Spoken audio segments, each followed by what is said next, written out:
స్తోత్రములు యేసయ్యా. సర్వాధికారి మీకు వేవేల కోట్లాది కృతజ్ఞతాస్తుతులు చెల్లించుకుంటూ ఉన్నాం. నమ్మదగిన దేవుడవు, నమ్మకమైన దేవుడవు, గొప్ప దేవుడవు, ఘనుడవు, మాతో మీరు మాట్లాడి మహిమ పొందుకోవడమని సర్వశక్తిమంతుడైన యేసుక్రీస్తు నామం పేరట అడిగి వేడుకొని పొంది ఉన్నాము మా పరలోకపు తండ్రి. ఆమేన్. రోమీయులకు రాసిన పత్రిక 4వ అధ్యాయము 20, 21, 22 వచనాలు మనం చదువుకున్నాం. ఇక్కడ ఏమి రాసుందయ్యా అంటే, అవిశ్వాసం వలన దేవుని వాగ్దానమును గూర్చి సందేహింపక. ఈ మాటలు ఎవరి గురించి వ్రాయబడ్డాయంటే అబ్రహాము గురించి వ్రాయబడ్డాయి. అతడు అబ్రహాముగా అవకముందు అబ్రాముగా ఉన్నాడు. అంటే అతని పేరు అబ్రాము. దేవుడు అతన్ని పిలుచుకుని అతనితో మాట్లాడి అతనిని నడిపించి, అనగా కనాను దేశమునకు నడిపించిన తర్వాత కొంతకాలమైన తర్వాత దేవుడు పెట్టిన పేరు ఏమిటంటే అబ్రాహాము. అబ్రాహాముగా మార్చబడ్డాడు. అయితే ఆ అబ్రాహాము లేదా అబ్రహాముగా మార్చబడే ఆ సమయంలో జాగ్రత్తగా వినండి, అతని పేరైతే మార్చబడింది, కానీ దానికి తగిన విధముగా అతను మార్పు చెందటానికి, మరొకసారి చెబుతున్నాను, దేవుడు అతని పేరు మార్చాడు. ఏమన్నాడంటే, ఇక నుంచి నీ పేరు అబ్రాము కాదు అబ్రాహాము అని చెప్పాడు. చూడండి, ఆదికాండము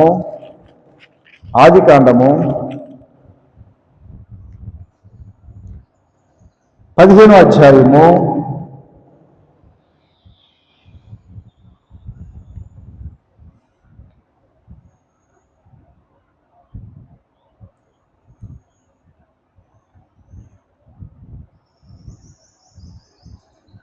17వ అధ్యాయము 5వ వచనం. ఆదికాండము 17:5. మరియు ఇక మీదట నీ పేరు అబ్రాము అనబడదు, నిన్ను అనేక జనములకు తండ్రినిగా నియమించుతును గనక నీ పేరు అబ్రాహాము అనబడును. నీకు అత్యధికముగా సంతాన వృద్ధి కలగజేసి నీలో నుండి జనములు వచ్చినట్లు నియమించుదును, రాజులను నీలో నుండి వచ్చెదరు. నేను నీకును నీ తర్వాత నీ సంతానమునకును దేవుడని ఉండినట్లు నాకును నీకును నీ తర్వాత వారి తరములలో నీ సంతతికి నీ మధ్య నా నిబంధనను నిత్య నిబంధనగా స్థిరపరిచేదను. ఈ మాటలు అబ్రాహాముతో సైన్యములకు అధిపతి యెహోవా దేవాది దేవుడు మాట్లాడారు. ఏమని మాట్లాడుతున్నారయ్యా అంటే, నీ పేరు ఇక అబ్రాము కాదు, ఇక మీదట నీ పేరు అబ్రాము అనబడదు. ఏమనబడుతుందంటే, నిన్ను అనేక జనములకు తండ్రినిగా నియమించుతును కనుక నీ పేరు అబ్రాహాము అని దేవుడే పేరు మార్చారు. 17వ అధ్యాయంలో జరిగిన విషయం ఇది. పేరు ముందు మార్చారు, కానీ బిడ్డలు లేకపోతే బిడ్డ వెంటనే పుట్టలేదు. మీకు అర్థమవుతుందా? ఇక్కడ ఏమన్నాడంటే, నిన్ను అనేక జనములకు తండ్రిగా నియమించితిని అని దేవుడు అబ్రాముతో మాట్లాడిన మాట ఇక్కడ 17వ అధ్యాయంలో మనకు కనబడింది. కానీ అసలు మొట్టమొదట పిలిచినప్పుడే ఆ మాట చెప్పాడు. చూడండి, ఎప్పుడు పిలిచాడంటే 12వ అధ్యాయంలో పిలిచాడు. ఏమన్నాడంటే, 12వ అధ్యాయము మొదటి నుంచి, యెహోవా నీవు లేచి నీ దేశము నుండి నీ బంధువుల యొద్ద నుండి నీ తండ్రి ఇంటి నుండి బయలుదేరి నేను నీకు చూపించే దేశమునకు వెళ్ళుము, నిన్ను గొప్ప జనముగా చేసి నిన్ను ఆశీర్వదించి నీ నామమును గొప్ప చేయుదును, నీ ఆశీర్వాదముగా నుండు. అక్కడే చెప్పాడు, నేను గొప్ప జనముగా చేస్తాను. 12వ అధ్యాయంలో చెప్పాడు. కానీ 12వ అధ్యాయము తర్వాత లేదా 12వ అధ్యాయములో అబ్రాహాము బయలుదేరి దేవుడు చూపించే దేశానికి వచ్చాడు, బలిపీఠాలు కట్టాడు, ప్రార్థనలు చేశాడు. అలా తన యొక్క జీవితంలో ముందుకు కొనసాగిపోతూ ఉన్నప్పుడు దేవుడు మరలా వస్తూ అనేక విషయాలను చూపిస్తూ, మాట్లాడుతూ, ప్రోత్సహిస్తూ, బలపరుస్తూ అబ్రాహాముని నడిపిస్తూ ఉన్న క్రమంలో 17వ అధ్యాయంకి వచ్చిన తర్వాత ఏమి జరిగిందయ్యా అంటే, నీ పేరు ఇక మీదట అబ్రాహాము కాదు, నీ పేరు మారుస్తున్నాను అబ్రాహాము అని చెప్పాడు. అక్కడ దేవునికి స్తోత్రం కలుగును గాక. ఆ అబ్రహాము అనే పేరుకి అర్థం దేవుడే చెప్పాడు. ఏమని అన్నాడంటే, నిన్ను అనేక జనములకు తండ్రినిగా నియమించుతును కనుక నీ పేరు అబ్రాహాము అనబడును అన్నాడు. అంటే నిన్ను అనేక జనములకు తండ్రినిగా నియమించాను కాబట్టి నీ పేరు అబ్రహాము. ఒక మాట చెప్పనివ్వండి, అబ్రాము అనే మాటకి గౌరవనీయుడైన తండ్రి అని అర్థం. అబ్రహాము అనే మాటకి అనేక జనములకు తండ్రి, లేకపోతే గొప్ప జనమునకు తండ్రి అని అర్థం. దేవునికి స్తోత్రం కలుగును గాక.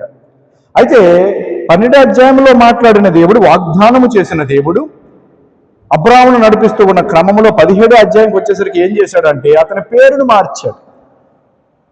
వాగ్దానం చేసినప్పుడు వెంటనే పిల్లల్ని ఇవ్వలా, అనేక జనములుగా చేస్తానన్నాడు. అప్పటికే అబ్రాహాము వయసు 75 సంవత్సరములు, సారా వయసు 65 సంవత్సరములు. వారిరువురికి మధ్య ఇంచుమించు 10 సంవత్సరముల గ్యాప్, ఆ భార్యాభర్తలు ఇరువురికి.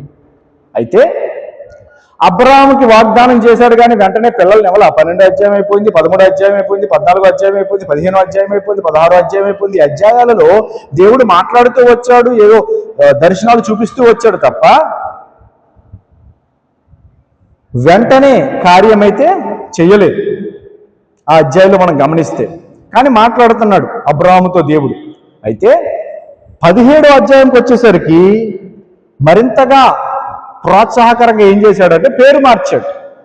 అక్కడ అతని పేరు 17వ అధ్యాయంలో అబ్రాహాము కాస్త అబ్రహాము అయ్యింది. దేవునికి స్తోత్రం కలుగును గాక. అంటే గౌరవనీయుడైన తండ్రి కాస్త అనేక జనములకు తండ్రిగా మార్చబడ్డాడు, మార్పు చెందాడు దేవుని సన్నిధిలో, దేవుని ద్వారా. దేవునికి స్తోత్రం కలుగును గాక. అంటే అతని పేరైతే మార్చబడింది, పోనీ ఆ అధ్యాయంలోనైనా బిడ్డలు ఇచ్చేసాడా వెంటనంటే ఇవ్వలా. ఎక్కడిచ్చాడంటే మీరు గమనిస్తే 21వ అధ్యాయం చూడండి. 21వ అధ్యాయం ఆది కాండము 4వ వచనము,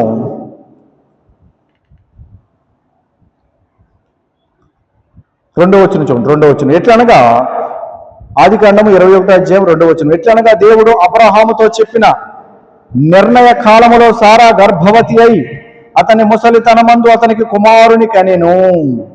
అనేక జనములకు తండ్రిగా చేస్తాను అని చెప్పిన దేవుడు మొట్టమొదటిగా ఒక బిడ్డనిచ్చాడు. ఆ తర్వాత అలా అలా కొనసాగుతూ ఉన్న క్రమములో ఆ ఇస్సాకులో నుంచి యాకోబు వచ్చాడు. యాకోబులో నుంచి 12 మంది, లేకపోతే 12 గోత్రాలు వచ్చాయి. 12 గోత్రాల్లో మళ్ళీ వేల మంది ప్రజలు, లక్షల మంది ప్రజలు. అంటే అబ్రహాముకి అనేక జనములను అనుగ్రహించాడు.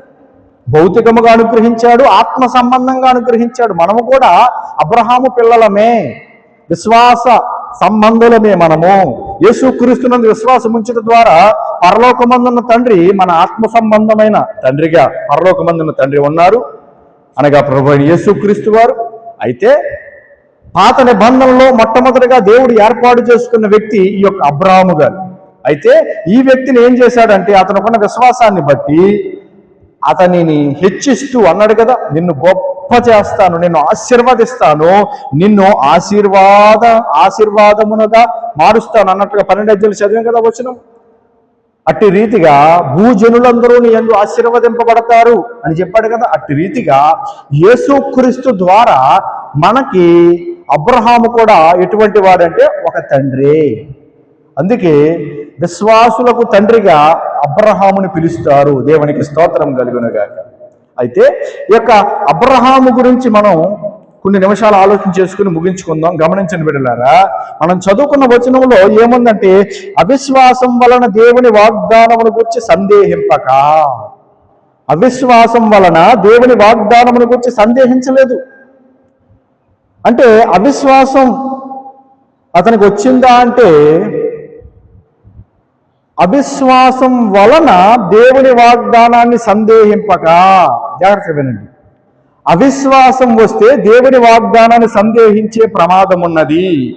దేవుడు మనతో మాట్లాడిన మాట, దేవుడు మనకిచ్చిన వాగ్దానము మనం విశ్వాసం ద్వారా పొందుకోవాలి, విశ్వాసం ద్వారా స్వతంత్రించుకోవాలి, విశ్వాసం ద్వారా స్వాధీనపరుచుకోవాలి, విశ్వాసం ద్వారా దానిలో మనం ముందుకు కొనసాగాలి. విశ్వాసం ద్వారా దేవుడు మనకిచ్చిన వాగ్దానం మన జీవితంలో కనపడేలాగా దేవుని సహాయం కొరకు విశ్వాసముతోనే మనం ముందుకు సాగాలి.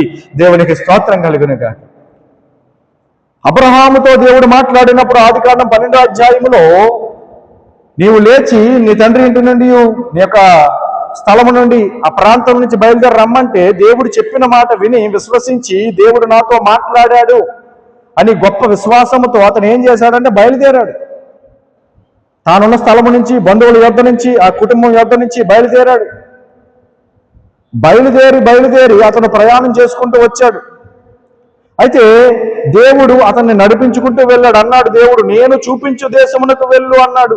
దేవుడు చూపించిన దేశము భౌతికముగా కానాను దేశము కనుక దేవుడు నడిపించిన విధముగా అతడు కానాను దేశమునకు బయలుదేరి వెళ్ళారు.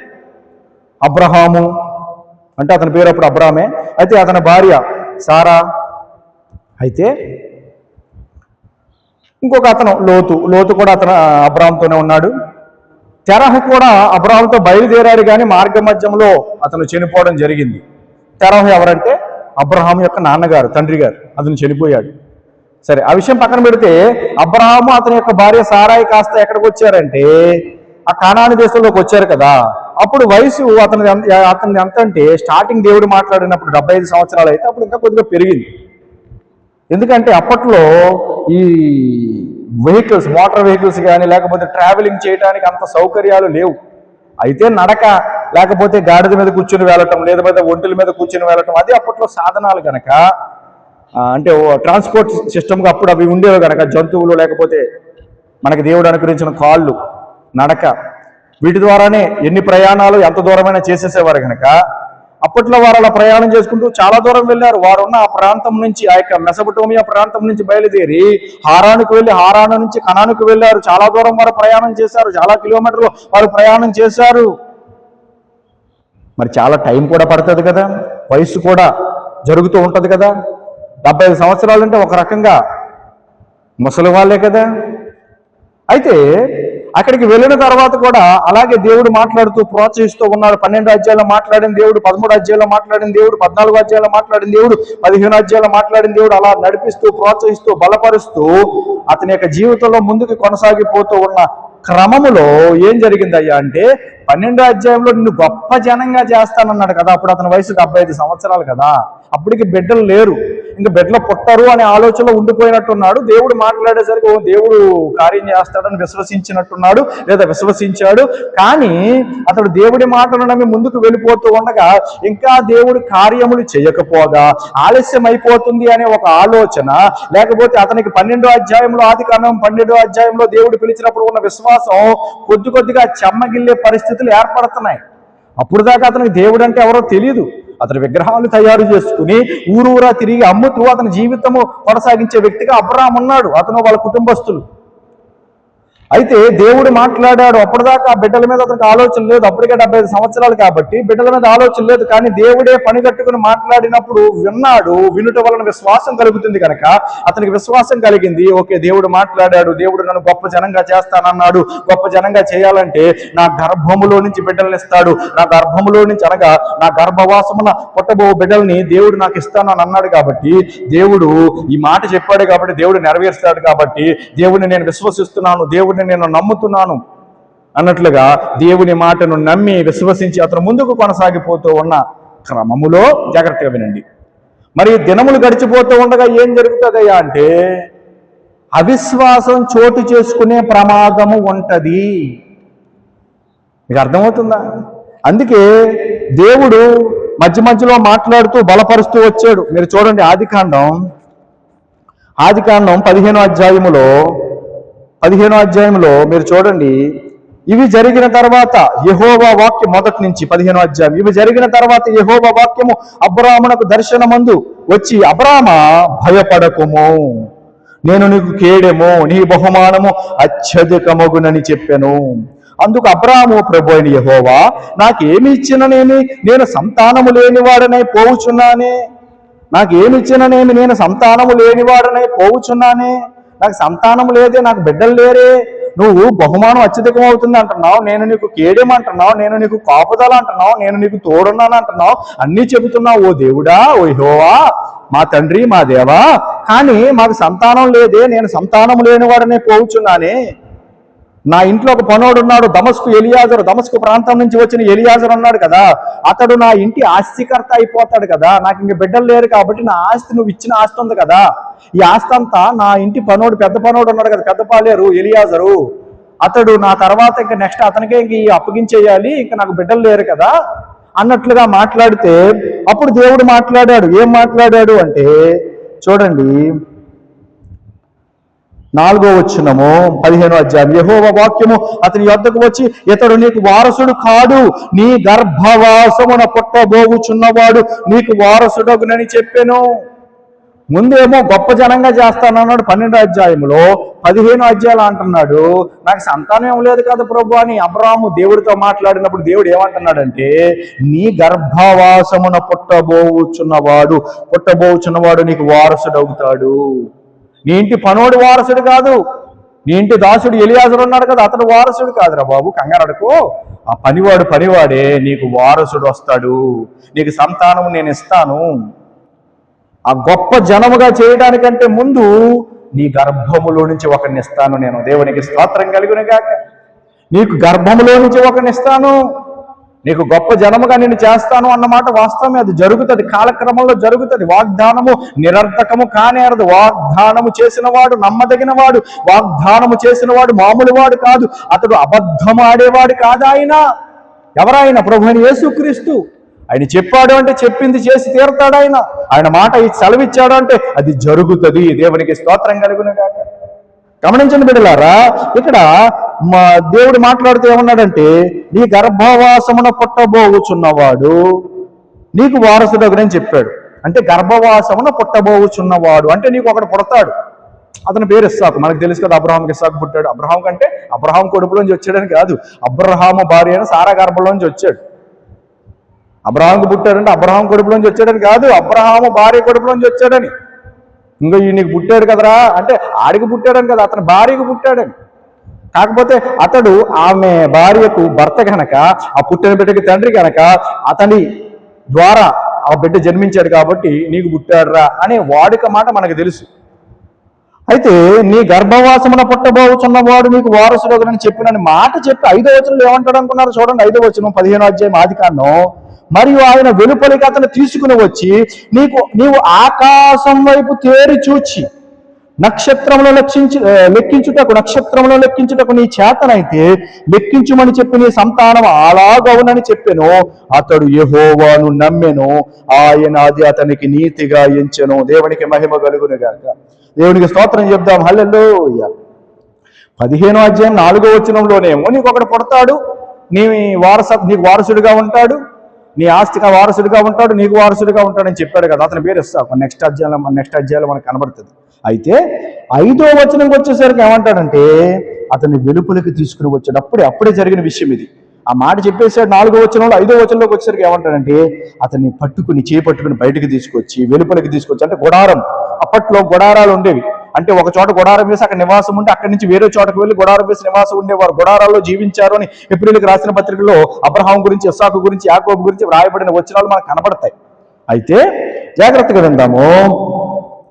అబ్రహాముతో వెంటనే అదే అధ్యాయములో ఆ సన్నివేశంలోనే దేవుడు మాట్లాడుతూ ఏమన్నాడంటే, ఆకాశం వైపు తేరి చూడు. ఆకాశం వైపు తేరి చూడు. అది రాత్రిపూట, అందుకు ఆకాశంలో ఏముంటాయంటే నక్షత్రాలు ఉంటాయి. నక్షత్రాలను చూపిస్తున్నాడు దేవుడు. నక్షత్రములను లెక్కించుటకు నీ చేతనైతే లెక్కించుమని చెప్పి నీ సంతానం అలాగవునని చెప్పాను. దేవునికి స్తోత్రం కలుగును గాక. నీ సంతానం అలాగవునని చెప్పాను అంటే నీకు పుట్టబోయే బిడ్డలు అలా నక్షత్రాలు, ఎన్ని నక్షత్రాలు అయితే ఆకాశంలో ఉన్నాయో అవి లెక్కించడం నీకు సాధ్యమవుతుందా? సాధ్యం కాదు. మనుషులమైన మనకి సాధ్యం కాదు. ఆయనకి అయితే సాధ్యమే. దేవునికి సమస్తము తెలుసు కాబట్టి ఎన్ని నక్షత్రాలు ఉన్నాయో ఆయనకి తెలుసు. అయితే ఆయన అబ్రహాం ఏమన్నాడంటే, ఆకాశం వైపు చూపించి, నక్షత్రాలు చూపించి లెక్కించు, నువ్వెన్ని లెక్కించగలవేమో చూడు, లెక్కించు, అంత విస్తారంగా నీకు అంతమంది బిడ్డల్ని ఇస్తానని దేవుడు చెప్పాడు. అంటే అంతమందిని ఇస్తానంటే అబ్రహాము గర్భంలో నుంచే, లేదా అబ్రహాం భార్య సారా గర్భంలో నుంచి ఆ బిడ్డలందరూ వచ్చేస్తారని కాదు. అబ్రహాముకు పుట్టిన ఇస్సాకులో నుంచి చెప్పాను కదా, యాకోబు వచ్చాడు, యాకోబులో నుంచి 12 గోత్రాలు వచ్చారు, 12 గోత్రాల్లో నుంచి ఇంకా అనేక మంది పుట్టారు. అలా పుట్టి ఒక రోజున యేసుక్రీస్తు జన్మించాడు. దేవునికి స్తోత్రం కలుగును గాక. ఆ యేసుక్రీస్తునందు విశ్వసించుట ద్వారా, అర్థమవుతుందా? యేసుక్రీస్తునందు విశ్వసించుట ద్వారా మనం ఏమయ్యామంటే దేవునికి బిడ్డలమయ్యాము, యేసుక్రీస్తు ప్రభుల వారికి బిడ్డలమయ్యాము. అలాగే వాక్య ప్రకారము అబ్రహాము మనకి తండ్రిగా పిలువబడ్డాడు. విశ్వాసులకు తండ్రికి అబ్రహాం పిలువబడ్డాడు కనుక అబ్రహాము కూడా మనకి తండ్రి లెక్కే. దేవునికి స్తోత్రం కలుగును గాక. అయితే గమనించండి బిడ్డలారా, ఇక్కడ నేను చెప్పాలనుకున్న విషయం ఏమిటంటే, 12 అధ్యాయంలో మాట్లాడిన దేవుడు అలా మాట్లాడుకుంటూ వస్తున్నాడు. ఎందుకు మాట్లాడుకుంటూ వస్తున్నాడంటే, అలా మాట్లాడకపోతే అతని విశ్వాసం ఏమైపోతుందంటే చెప్పబడిపోతుంది, లేకపోతే తగ్గిపోతుంది, ఆగిపోయే పరిస్థితిలోకి వెళ్ళిపోతుంది.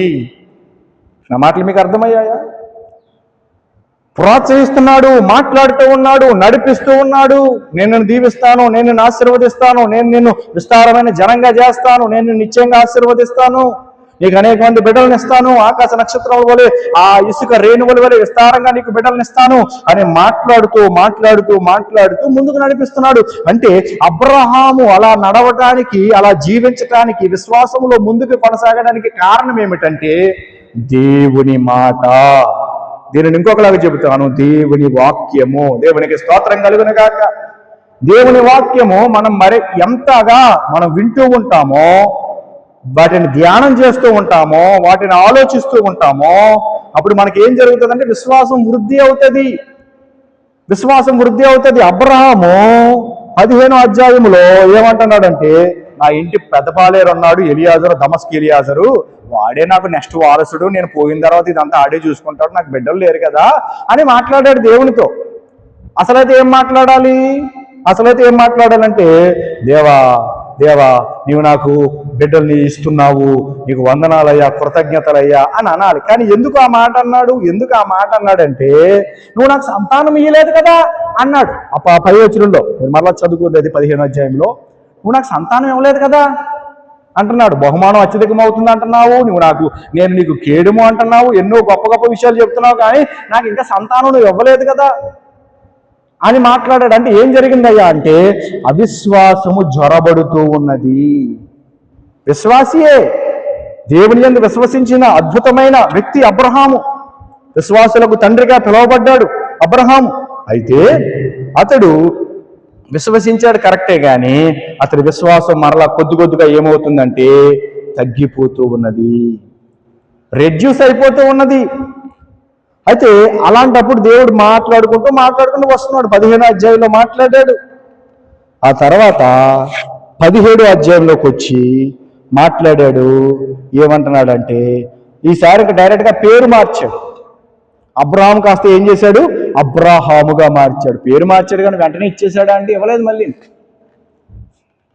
నా మాట మీకు అర్థమైందా? దేవుడు అబ్రాహాముతో మాట్లాడినప్పుడు అబ్రాహాము దేవుణ్ణి నమ్మాడు. అది దేవుడు అతనికి నీతిగా ఎంచాడు. ఈ మాట 15వ అధ్యాయంలో కూడా మనం చదివాము లేదా, మీరు చదువుకోండి, అక్కడ కనబడుతుంది 15వ అధ్యాయం ఆదికాండంలో.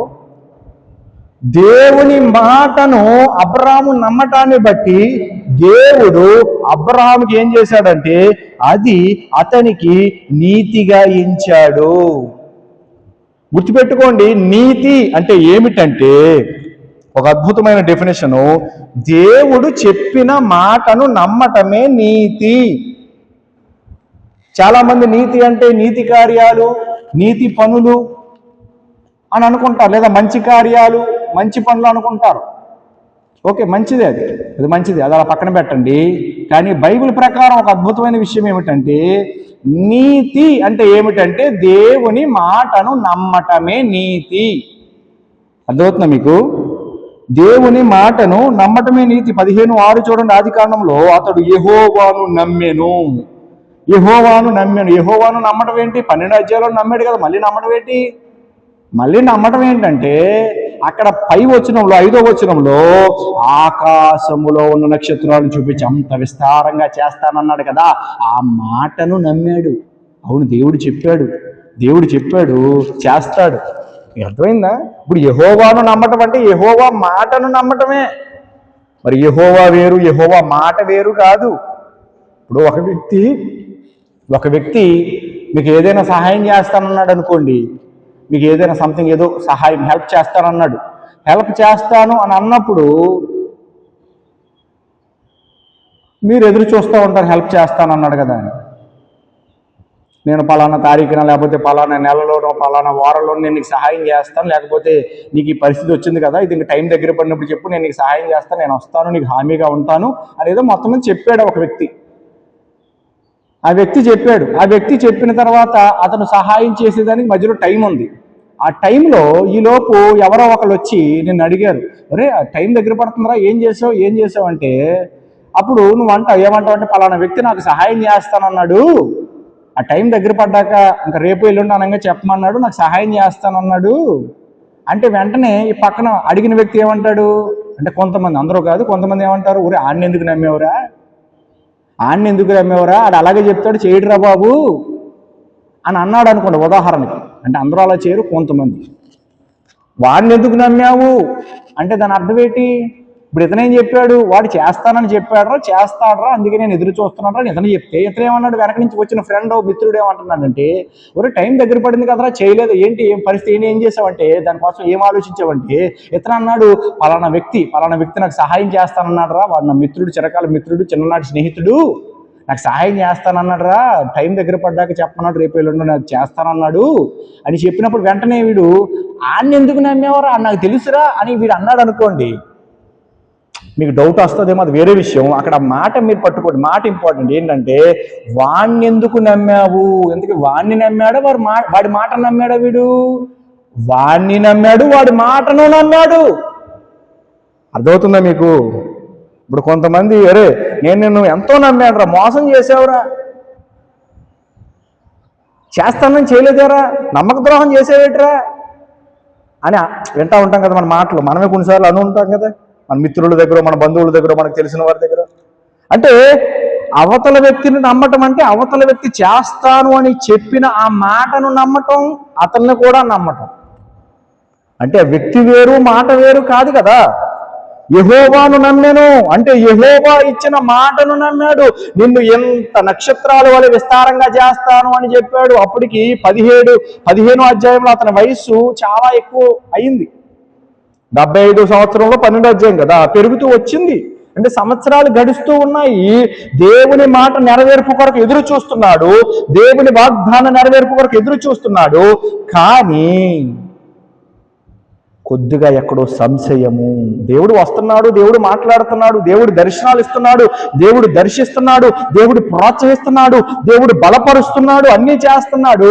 కానీ ఎక్కడో కొద్దిగా విజయాలు చూస్తున్నాడు. 14 అధ్యాయంలో యుద్ధములు చేశాడు అబ్రహాము వెళ్ళి యుద్ధములు చేశాడు, విజయం పొందుకున్నాడు యెహోవా సహాయముతో. యెహోవా తోడు, యెహోవా కృప ద్వారా విజయములు పొందుకున్నాడు యుద్ధములో. అయితే 15 అధ్యాయంకి వచ్చేసరికి ఏం జరిగిందయ్యా అంటే, దేవుడు మాట్లాడిన మాటకి తిరిగి ఏమంటున్నాడు అంటే, నువ్వు అన్నీ చేస్తానంటున్నావు దేవుడా, కానీ ఇంకా సంతానం ఇవ్వలేదు నువ్వు. ఇంకా నేను ఎంతకాలం ఉంటాను, రేపు మాపు సర్దుకుంటాను కదా, ఇంకా నా వయసు ఇప్పటికే ముసలోని అయిపోయాను కదా, నాకు ఇంకా సంతానం లేదు. నా మాట అర్థమవుతుందా మీకు? సమయం లేదు కానీ నేను త్వరగా ముందుకు తీసుకుపోతున్నాను, గమనించండి. అయితే నాకు సంతానం ఇవ్వలేదు, నువ్వు బహుమానం ఇస్తాను అంటున్నావు, అత్యధికమవుతుంది అంటున్నావు, కేయడం అంటున్నావు, అది అంటున్నావు, ఇది అంటున్నావు, చాలా మాటలు చెప్తున్నావు, మంచిదే, కానీ నాకు బిడ్డలను ఇవ్వలేదు నువ్వు. నన్ను ముందు పిలిచినప్పుడు ఏం చేసావు, నన్ను గొప్ప జనంగా చేస్తున్నాను, గొప్ప జనం మాట దేవుడికి ముందు ఒక బిడ్డను కూడా నువ్వు ఇవ్వలేదు. దాని అర్థం అదే. మీకు అర్థమవుతుందా? అసలు ఒక బిడ్డను కూడా నువ్వు ఇవ్వలేదు, నువ్వు ఎంతో మందిని ఇస్తాను, ఎంతో మాట విషయం తర్వాత చూద్దాం, ముందు ఒకళ్ళైనా ఊపిరవ్వా అన్నట్టుగా మాడుతున్నాడు ఇండైరెక్ట్గా. సంతానం ఇవ్వలేదు, నాకు ఇంటి పనోడు ఉన్నాడు ఎలియాజరు, వాడు ఇంకా ఆస్తికర్త అవుతాడు, నువ్వు నాకు ఆస్తినిచ్చావు, మందలనిచ్చావు, పనివారిని ఇచ్చావు, అన్నీ ఇచ్చావు, కానీ నాకు సంతానం ఇవ్వలేదయ్యా నువ్వు. ఎన్నో మంచి మాటలు చెప్తున్నావు, నాకు ఆపర అంటున్నావు, నాకు ఏడుమంటున్నావు, అయ్యి అంటున్నావు, ఇయ్యి అంటున్నావు, అన్నీ బాగున్నాయి, కానీ నాకు బిడ్డలను ఇవ్వలేదయ్యా నువ్వు అన్నట్లుగా అతడు వాపోతూ ఉన్నప్పుడు, అంటే విశ్వాసంలో చల్లారిపోతున్న స్థితిలో దేవుడు మరలా పురిగొల్పుతూ, ప్రోత్సహిస్తూ, వెన్ను తట్టుతూ ఏమన్నాడయ్యా అంటే, నీకు గర్భవాసమున ఒకడు పుడతాడు, వాడే నీకు వారసుడవుతాడు అని ఒక మాట చెప్పాడు. ఆ కిందకు వచ్చి బయటికి తీసుకుని వచ్చి, ఆ టెంట్ బయటికి, ఆ గుడారం బయటికి తీసుకుని వచ్చి ఆకాశం వైపు చూపించి, అంగు ఎన్ని నక్షత్రాలు ఉన్నాయి చూడు, నువ్వు లెక్క పెట్టగలవా, అంతలా చేస్తాను నీ బిడ్డలని, అంతలా చేస్తాను, నీకు అంతమందిని ఇస్తాను, అన్ని జనములని ఇస్తాను అని దేవుడు చెప్పాడు. ఇంకా కిందకి ఇంకా చాలా విషయాలు మాట్లాడు దేవుడు, తర్వాత చదువుకోండి. అయితే అవి చూసిన తర్వాత ఒక బలమైన ప్రోత్సాహము, బలమైన విశ్వాసం అతను సంతరించుకున్నాడు, పొందుకున్నాడు. ముందు అతనుకున్న విశ్వాసం సన్నగిల్లుతో ఉన్న క్షణంలో దేవుడు మరలా వచ్చాడు. ఇప్పుడు దీపం ఆరిపోతున్నప్పుడు వెంటనే ఒత్తులు సరిచేసి ఆ దీపాన్ని సరిచేస్తే అది ఇంకా మంచిగా ప్రజ్వలిస్తుంది కదా. అలాగే అతని విశ్వాసం సన్నగిల్లిపోతున్న సమయంలో దేవుడు మరలా వచ్చాడు, మరలా ఒత్తుని సరిచేసి విశ్వాసము అతని ఆత్మను ఆ యొక్క దేవుని వాక్యము ద్వారా సరిచేసి ఏం చేశాడంటే విశ్వాసాన్ని వృద్ధి పొందింపజేస్తూ అతనితో మాట్లాడాడు. అతనితో దేవుడు మాట్లాడడాన్ని బట్టి అతడు వెంటనే నమ్మేశాడు దేవుణ్ణి. దేవునికి స్తోత్రం కలిగిన గాక. దేవుణ్ణి నమ్మాడు కానీ మరలా 16వ అధ్యాయంకి వచ్చేసరికి చిన్న తప్పు జరిగి ఇంచుమించు 13 సంవత్సరాలు దేవుడు మాట్లాడటం మానేశాడు. అంటే ఆ 13 సంవత్సరాలు దేవుడు మాట్లాడలేదు. కానీ జాగ్రత్తగా వినండి, 15వ అధ్యాయంలో దేవుడు మాట్లాడిన మాటలు అతని హృదయంలో పెట్టుకుని ఇంచుమించు 13 సంవత్సరాలు అతడు అలాగే కాలం గడిపేశాడు. మీకు అర్థమవుతుందా?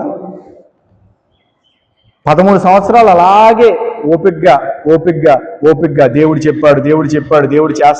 చేస్తాడు అని విశ్వాసంతోనే అలాగే ముందుకు కొనసాగిపోతూ ఉన్నాడు. వాగ్దానం వైపు చూస్తూ ఉన్నాడు. అలాగే రోజులు గడిచిపోతూ ఉన్నాయి. అప్పుడు 17వ అధ్యాయములో చూడండి, 17వ అధ్యాయం, అబ్రాహాము 99 ఏండ్ల వాడైనప్పుడు యెహోవా అతనికి ప్రత్యక్షమై నేను సర్వశక్తి కలిగిన దేవుడను, దేవునికి స్తోత్రం కలుగునుగాక, నా సన్నిధిలో నడుచుచు నిందారహితుడవై ఉండుమో, నాకును నీకును మధ్య నా నిబంధనను నియమించి నిన్ను అత్యధికముగా అభివృద్ధి పొందించదనని అతనితో చెప్పెను. అబ్రహాము సాగిలపడి ఉండగా దేవుడు అతనితో మాటలాడి, ఇదిగో నేను నియమించిన నా నిబంధన నీతో చేసి ఉన్నాను, నీవు అనేక జనములకు తండ్రి బగుదువు. దేవునికి మహిమ కలుగును గాక. చప్పట్లు కొట్టి దేవుని మహిమ పరుద్దాం. హల్లెలూయా, హల్లెలూయా, హల్లెలూయా. ఇక మీదట నీ పేరు అబ్రాహాము అనబడదు, నిన్ను అనేక జనములకు తండ్రినిగా నియమించుతుని కనుక నీ పేరు అబ్రాహాము అనబడును అన్నాడు. దేవునికి స్తోత్రం కలుగును గాక. అబ్రహాము అనబడును. ఇక్కడ పేరు మార్చాడు 17వ అధ్యాయములో. 15వ అధ్యాయములో నక్షత్రాలు చూపించాడు. 15వ అధ్యాయంలో ఇసుక రేణువులు అన్నాడు. 16వ అధ్యాయంలో మాట్లాడలేదు. 17వ అధ్యాయములో అంటే 15వ అధ్యాయము నుంచి 17వ అధ్యాయం వరకు ఇంచుమించు 13 సంవత్సరాలు. అంటే 16వ అధ్యాయంలోకి వచ్చేసరికి అతని వయసు ఇంచుమించు 85 రాసి ఉంటుంది. అయితే 17వ అధ్యాయం వచ్చేసరికి 16వ అధ్యాయం నుంచి 17వ అధ్యాయం వరకు ఇంచుమించు 13 సంవత్సరాలు దేవుడు మాట్లాడలేదండి. దేవుడు మాట్లాడలేదు. మరి దేవుడు మాట్లాడకపోతే అతనిలో ఆ యొక్క విశ్వాసం ఎలా ఉన్నది, ఎలా నిలబడింది అంటే 15వ అధ్యాయములో దేవుడు నక్షత్రాలు చూపించాడు, ఇసుక రేణువులు అని చెప్పాడు. అలాగా ఆ వాక్యాన్ని గుర్తుపెట్టుకుని ఆ వాగ్దానము వైపు చూస్తూ దేవుణ్ణి నమ్మి, దేవుణ్ణి విశ్వసించి, దేవుని మాటను విశ్వసించి అవిశ్వాసానికి చోటివ్వకుండా, జాగ్రత్తగా వినండి, అవిశ్వాసానికి చోటివ్వలేదు. అవిశ్వాసానికి ఎక్కడ అతను చోటివ్వకుండా విశ్వాసముతో నింపబడిన వాడిగా అతడు ముందుకు కొనసాగాడు. దేవునికి స్తోత్రం కలిగిన కాక. అతడు ముందుకు కొనసాగిపోతూ ఉన్న పరిస్థితిని దేవుడు చూచాడు. దేవుడు చూచి 17వ అధ్యాయంలో అంటున్నాడు, నేను సర్వశక్తి కలిగిన దేవుడు అని అంటున్నాడు. దేవునికి మహిమ కలుగును గాక. అక్కడికి వచ్చి అంటున్నాడు, నేను సర్వశక్తి కలిగిన దేవుడిని. అప్పుడు వయసు అబ్రహాంకి ఎంత అంటే 99 సంవత్సరాలు. 75 సంవత్సరాలకే ముసలోడు, 85 సంవత్సరాలకే ముసలోడు, 86కి ముసలోడు, 13 సంవత్సరాలు ఇంకా 99 వచ్చింది, ఇంకా ముసలోడు అయిపోయాడు. మనం చదువుకున్న మూలవచనానికి రండి. రోమా 4వ అధ్యాయము 5:19 ఏం రాసి ఉంటుందంటే, మరియు అతడు విశ్వాసమునందు బలహీనుడు కాక. విశ్వాసమునందు బలహీనుడు కాల. 15వ అధ్యాయంలో కొద్దిగా బలహీనత వచ్చింది. దేవుణ్ణి తిరిగి ప్రశ్నించాడు, అడిగాడు, ఇంకా ఇవ్వలేదు నువ్వు ప్రభువా అన్నాడు. కానీ 15లో దేవుడు మాట్లాడిన తర్వాత అతడు ఆ మాటను పట్టుకున్నాడు, విశ్వాసాన్ని పొందుకున్నాడు. విశ్వాసములో బలహీనుడు కాలేదు. గుర్తుపెట్టుకోండి, శరీరంలో బలహీనుడయ్యాడు. శరీరంలో మృతతుల్యమైన దేహం ఉన్నది అతనికి. చూడండి, అక్కడ అంటాడు, 19వ 4వ అధ్యాయము రోమాపత్రిక, రమారమి 100 ఏండ్ల వయస్సు గలవాడయ్యుండి. ఎంత వయసు? రమారమి 100 ఏండ్ల వయసు, అంటే ఇంచుమించు 99 లేదా ఇంచుమించు 100 సంవత్సరాలు. అప్పటికి తన శరీరము మృతతుల్యమైనట్టును సారా గర్భమును మృతతుల్యమైనట్టును ఆలోచించెను గాని, ఆలోచించాడు, అతని శరీరము మృతతుల్యమైపోయింది, అంటే ఇంకా పిల్లలు పుట్టడానికి ఆస్కారం లేదు. సారా గర్భము మృతతుల్యమైపోయింది, ఇంకా బిడ్డలు పుట్టడానికి అవకాశం లేదు. సైంటిఫికల్ గాను వైద్యపరంగాను అన్ని విధాలుగా కూడా బిడ్డలు పుట్టడానికి ఆస్కారం లేదు. వాళ్ళు నిండు వృద్ధాప్యంలో ఉన్నారు. ఇతరేమో 100 సంవత్సరాలు, ఆమెకేమో మరి 10 సంవత్సరాలు గ్యాప్ అని చెప్పాను కదా, ఆమెకి 90 సంవత్సరాలు. అయితే వారు శారీరకంగా బలహీనులు, వారు శారీరకంగా మృతతుల్యమైన దేహములు కలిగిన వారు. అంటే మృతతుల్యమైన దేహము అది మరణించిన దానితో సమానం, ఇంకా దాంట్లో జీవము ఉండదు. అంటే వారి శరీరంలో ఇంకా జీవం ఉత్పత్తి జరగదు. వారి శరీరంలో నుంచి ఇంకా బిడ్డ పుట్టడానికి అవకాశం లేదు. బిడ్డ పుడితేనే కదా ఒక ప్రాణి బయటకు వస్తాడు, అంటే జీవం ఉన్నట్టు లెక్క. అంటే వాళ్ళ శరీరాలు ఎలా ఉన్నాయంటే మృతతుల్యమైపోయినట్టున్నాయి. అటువంటి మృతతుల్యమైన శరీరములను చూచి ఆలోచించారు కానీ మనకి ముసలితనం వచ్చేసింది అని ఆలోచించారు. వాక్యమే చెప్పింది, ఆలోచించాను కానీ ఆలోచించారు. మనకి ముసలితనం వచ్చేసింది, ఇప్పటికే దేవుడేమో 75 సంవత్సరంలో నాతో మాట్లాడాడు, ఇప్పుడేమో 99 వచ్చేసింది, ఇంచుమించు 100 సంవత్సరాలకు వచ్చేసాను.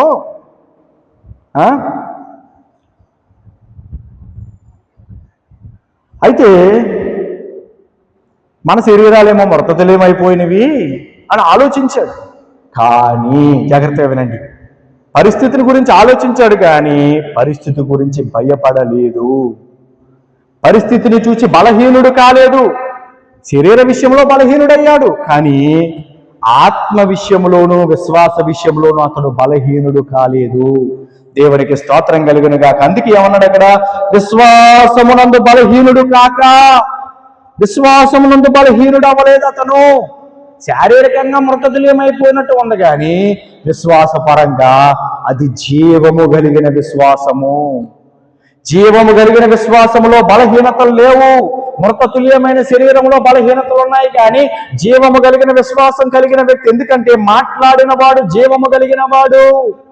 ఆ మాటలో జీవమున్నది, దేవుని వాక్యంలో జీవమున్నది, దేవుని వాగ్దానంలో జీవమున్నది. అది విన్న, అది అంగీకరించిన అబ్రహాము లోపల ఉన్న లేదా సారా లోపల ఉన్న విశ్వాసము కూడా జీవము కలిగిన విశ్వాసమే. కానీ జాగ్రత్తగా వినండి, వీరి శరీరాలు మాత్రము మృతతుల్యమైనవి.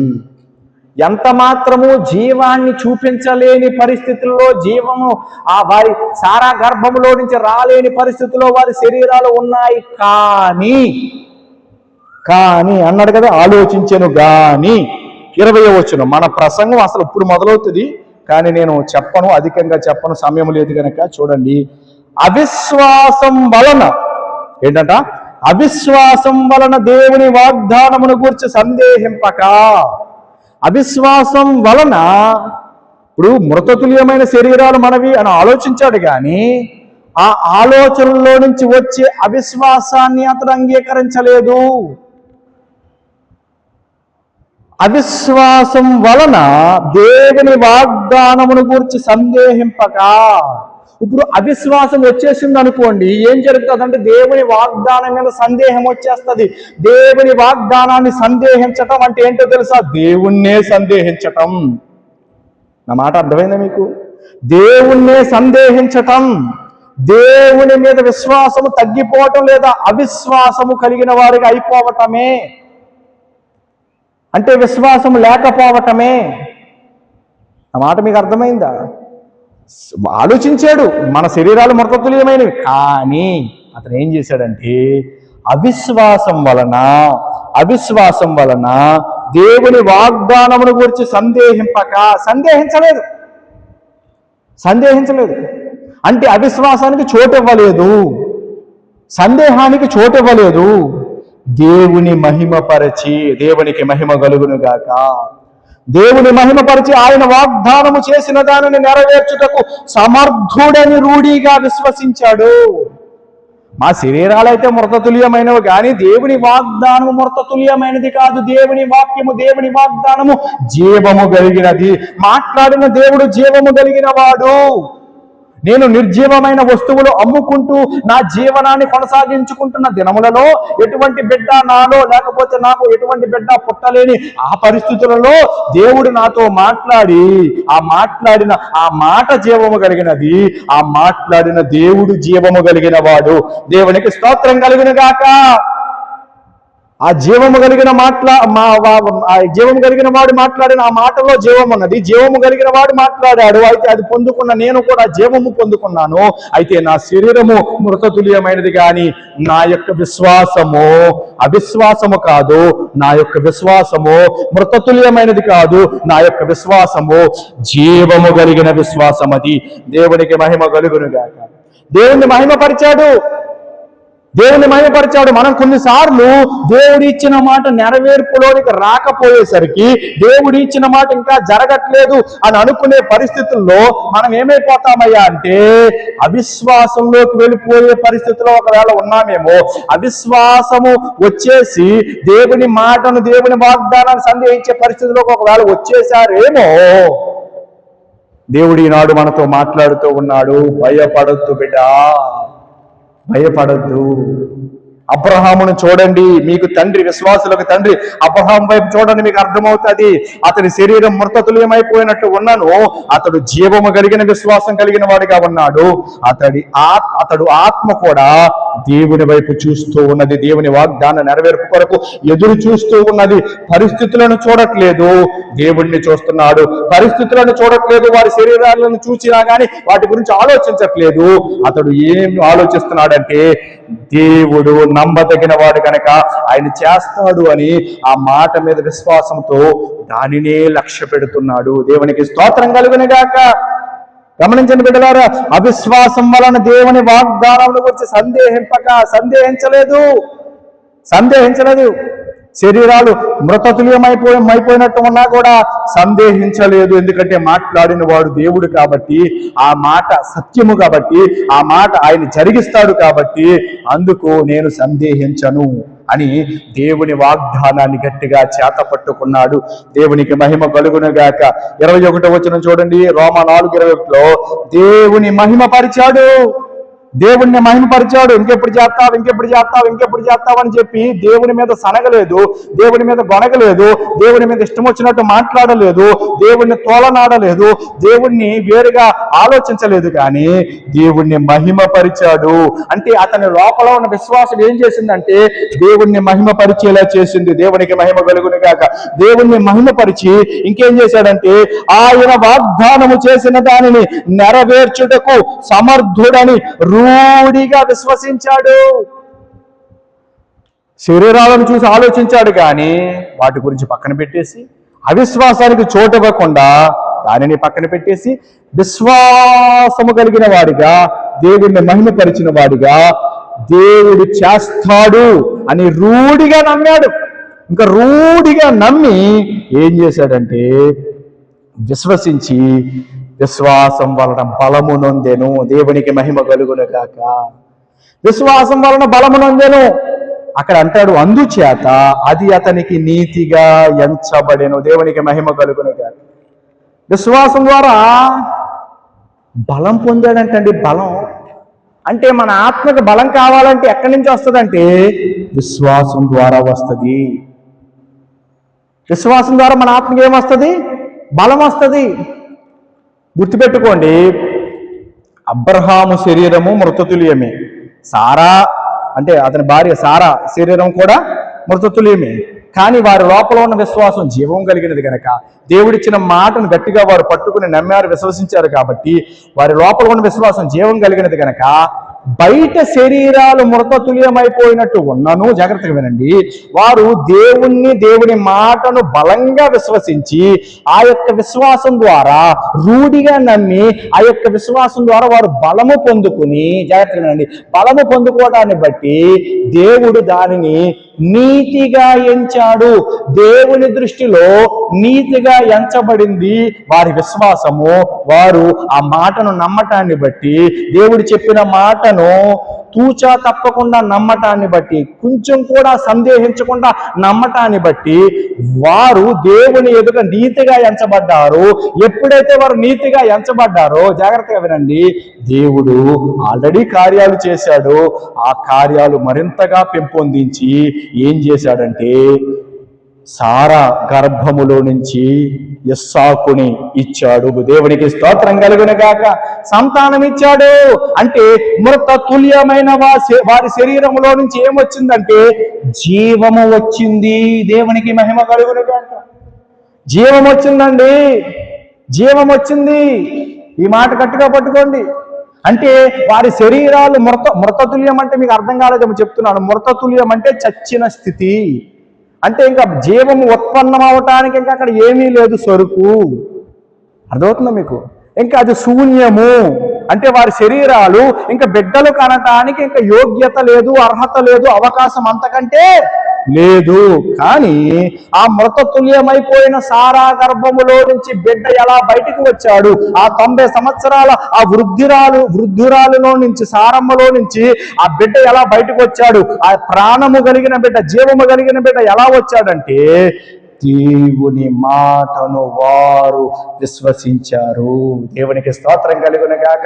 అంత మాత్రమే కాదు, విశ్వాసంలో సందేహం పెట్టుకోలేదు. అంత మాత్రమే కాదు, వారి విశ్వాసం గొప్ప విశ్వాసం, వారి విశ్వాసం జీవము కలిగిన విశ్వాసం. అంత మాత్రమే కాదు, వారు పరిస్థితులను చూశారు కానీ వాటిని ఖాతరు చేయలేదు, అనగా వాటిని పట్టించుకోలేదు. ఆలోచించారు కానీ పక్కన పెట్టేశారు. ఎందుకంటే దేవుని వాగ్దానము ముందు, దేవుని మాట ముందు ఎటువంటి పరిస్థితులైనా ఓడిపోతాయి. ఎటువంటి పరిస్థితులైనా ఓడిపోతాయి. ఎందుకంటే మాట్లాడేవాడు, మాట్లాడుతూ ఉన్నవాడు, మాట్లాడిన వాడు జీవము కలిగిన వాడు. ఆ మాట జీవము కలిగిన మాట, ఆ మాట కార్యములు జరిగించే మాట. దేవునికి మహిమ కలుగును.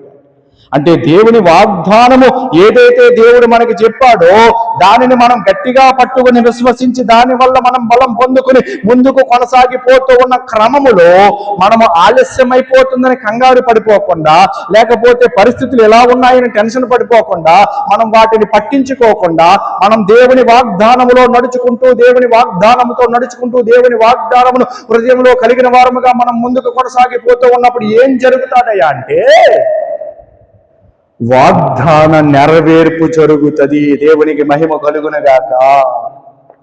అంటే దేవుని నీతి ఏంటంటే అబ్రహాము సారా దేవుని మాటను నమ్మారు. అబ్రహాము సారా దేవుని మాటను బలంగా నమ్మారు, రూఢిగా నమ్మారు. మరైతే ఒక మాట నన్ను అడగనివి సహోదరి సహోదరుడా, మరి నువ్వు దేవుడు చెప్పిన మాట లేదా మాటలు లేదా వాగ్దానాలు లేదా వాక్యాలు నమ్ముతున్నావా, నమ్మట్లేదా? ఒకవేళ నమ్మినా విశ్వాసంలో మళ్ళీ సన్నగిల్లిపోతున్నావా? దేవుడు ఈ దినమున మనల్ని పురుగొలుపుతున్నాడు, ఉజ్జీవింపజేస్తున్నాడు. మన లోపల ఉన్న విశ్వాసము అనే మంటను ఇంకా అధికము చేయటానికి దేవుడు మనతో మాట్లాడాడు. గమనించండి బిడ్డలారా, దేవుడు మనతో చెప్పిన మాట ఆయన నెరవేర్చుటకు సమర్థుడు అని రోడిగా మనం విశ్వసించాలి, మనం నమ్మాలి. ఆ యొక్క విశ్వాసం ద్వారా మనకి బలం వస్తుంది. అంటే వాగ్దానములో నుంచి విశ్వాసం వస్తుంది, విశ్వాసము ద్వారా మన ఆత్మలోనికి బలం వస్తుంది. బలము ద్వారా మనము దేవుని కార్యములు, దేవుని వాగ్దాన నెరవేర్పులు మనం చూడగలము, చూస్తాము. దేవునికి మహిమ కలుగును గాక. అందుకు మనం ఏం చేయాలి అంటే దేవుని మాటను కలిగిన వారముగా, దేవుని మాటను గట్టిగా పట్టుకున్న వారముగా, దేవుని మాట యందు విశ్వసించిన వారముగా, దేవుని వాగ్దానము మీద లక్ష్యముంచిన వారముగా దేవుని వైపు చూస్తూ ముందుకు కొనసాగిపోతాం.